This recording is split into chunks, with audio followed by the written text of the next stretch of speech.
Hello guys, welcome to my channel. So guys, आज मैं पहली बार अपने चैनल पे एक वीडियो अपलोड करने वाली हूँ जिसमें मैं इसी के ड्रामे को हिंदी डब करने वाली हूँ। मैंने यूट्यूब पे भी चेक किया, कम्प्लीटली डब अवेलेबल है नहीं। तो मैंने जब इसे वॉच किया था तभी मैंने सोचा था कि मैं इसे ज़रूर डब करूँगी, क्योंकि ये मुझे काफ़ी पसंद आई थी। अगर आप भी इसको पूरा का पूरा वॉच करोगे काफ़ी मज़ा आएगा और आपको काफ़ी पसंद आने वाला है। सो गाइज़, अगर आपको मेरे चैनल के साथ जुड़े रहना है तो आप मेरे चैनल को प्लीज़ प्लीज़ प्लीज़ सब्सक्राइब कर लो और नोटिफिकेशन बेल भी ऑन कर लो, ताकि मैं जब भी वीडियो अपलोड करूँ आपके पास नोटिफिकेशन आ जाए। सो गाइज़, सबसे पहला सीन में ये दिखाया जाता है कि एक बच्चा एक झूले को काफ़ी देर से देख रहा होता है और काफ़ी प्यार से देख रहा होता है, और वहाँ पे वो आइसक्रीम भी खाता होता है। फिर वो देखते देखते अचानक से उसके सामने एक औरत आ जाती है। वो औरत तो पूरी उसे दिखती है, बट उसका पूरा शरीर उसको दिखता है, बट उसका सिर्फ और सिर्फ उसका फेस उस लड़के को नज़र नहीं आता है। वो काफ़ी कोशिश करता है उसके फेस को देखने का, बट वो देख नहीं पाता है। तुरंत ही नेक्स्ट सीन में दिखाया जाता है कि हमारे ड्रामे का जो लीड हीरो है, जो लीड कैरेक्टर है, मिस्टर ली, वो सो रहे होते हैं बेड पे, और वही इस लड़के के बारे में सपना देखते होते हैं। तो वो इस सपना को देखते हुए अचानक से उठ जाते हैं और अपना फ़ोन चेक करते हैं।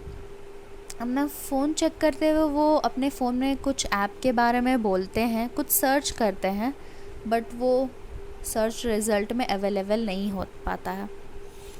फिर अगले टाइम वो जब फ़ोन को चेक करते हैं तो वो बहुत ही खुश होकर उठ जाते हैं बेड से और अपने मैनेजर और वाइस प्रेसिडेंट को कॉल लगाते हैं। कॉल लगाते लगाते वो अपना कपड़ा भी चेंज करते होते हैं। तभी वो एक ऐप को ख़रीदने के लिए बोलते हैं।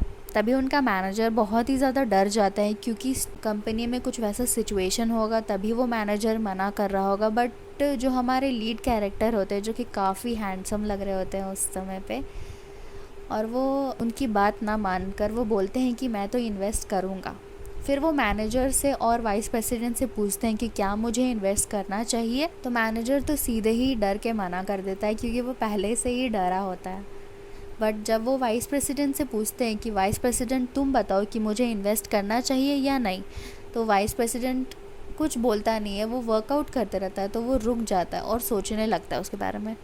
तभी जो हमारे मेन कैरेक्टर है मिस्टर ली, उनको समझ में आ जाता है कि उनका हाँ है बट मैनेजर का ना है। तभी वो खुश होकर और एंथुजियास्टिकली बोलते हैं कि अच्छा, फाइनल डिसीजन मेरे हाथ में है।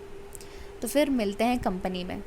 तो मैं आपको बता दूँ गाइस कि जो हमारे मेन कैरेक्टर है मिस्टर ली, वो एक कंपनी, आईटी कंपनी के ओनर रहते हैं, और वो कंपनी बहुत ही पॉपुलर रहती है। फिर वो अपने बाइक में अपने कंपनी के लिए निकल जाते हैं। तभी नेक्स्ट सीन में हमें दिखाया जाता है, उनके कंपनी का सीन दिखाया जाता है।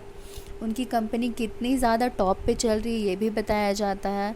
फिर जब वो मिस्टर ली अपने कंपनी के नीचे आते हैं तो एक और मैनेजर उनके पीछे पीछे भाग कर आता है और बोलता है कि मैं आपके खिदमत में हाजिर। फिर वो मिस्टर ली अपना हेलमेट उसको पकड़ा देते हैं और जल्दी जल्दी कंपनी के अंदर जाने लगते हैं। तभी वो देखते हैं कि वहाँ पे बहुत ही सारे रिपोर्टर्स खड़े होते हैं जो कि मिस्टर ली का इंटरव्यू लेना चाहते होते हैं।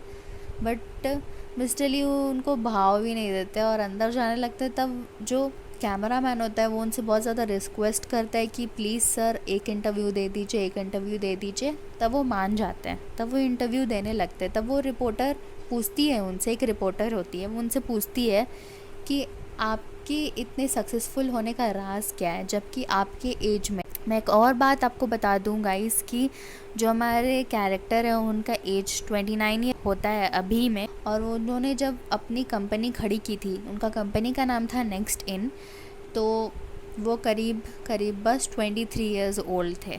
और सब उनसे पूछते हैं कि इतने एज में तो अभी तक सब कोई जॉब ही ढूंढते होते हैं 23 ईयर्स में, और आपने तो कितनी बड़ी कंपनी खड़ी कर दी और ऐसी वैसी नहीं। उसके बाद वो काफ़ी कूल जवाब देते हैं कि सब मेरे दिमाग का खेल है करके। फिर वो एटीट्यूड में उठकर जाने लगता है। तब फिर से कैमरामैन उसके पीछे पीछे दौड़ता है और बोलता है कि सर प्लीज़ एक इंटरव्यू, एक इंटरव्यू। तो वह नहीं मानते हैं और वो चले जाते हैं। तो गाइज़ यहाँ पे नेक्स्ट सीन में हमारी फ़ीमेल एक्ट्रेस की एंट्री होती है जो कि काफ़ी क्यूट होती है और इनका नाम होता है मिस किम बोरा। और यहाँ पे इस सीन में इनके इंटरव्यू लिए जा रहे होते हैं और यहाँ पे हमें ये भी पता चलता है कि मैडम काफ़ी ज़्यादा इंटेलिजेंट है, काफ़ी स्मार्ट है और कोई भी चीज़ को तुरंत ही याद कर लेती है। और इस टैलेंट को देखकर जो वहाँ पे इंटरव्यूअर भी होते हैं वो भी बहुत ही ज़्यादा चौंक जाते हैं कि कैसे कर लेती हैं ये सब। उसके बाद जब उनका इंटरव्यू पूरा हो जाता है तब वो अपने कुछ फ्रेंड्स के साथ, मैक्सिमम 3 फ्रेंड्स और रहती हैं, उनके साथ जाके लंच करती हैं। लंच के टाइम पे वो लोग वहाँ पे कुछ दुख सुख की बातें करती हैं कि अगर इनका इंटरव्यू क्लियर नहीं होता, अगर किम नहीं होता है तो हमारा तो कोई चांसेस ही नहीं है। तो वो सब कुछ हंसी मजाक करती हैं। उसके बाद जब उनका लंच हो जाता है तो वो निकलते रहती हैं, तो वहाँ पे एक स्क्रीन के पास जाकर वो रुक जाती हैं।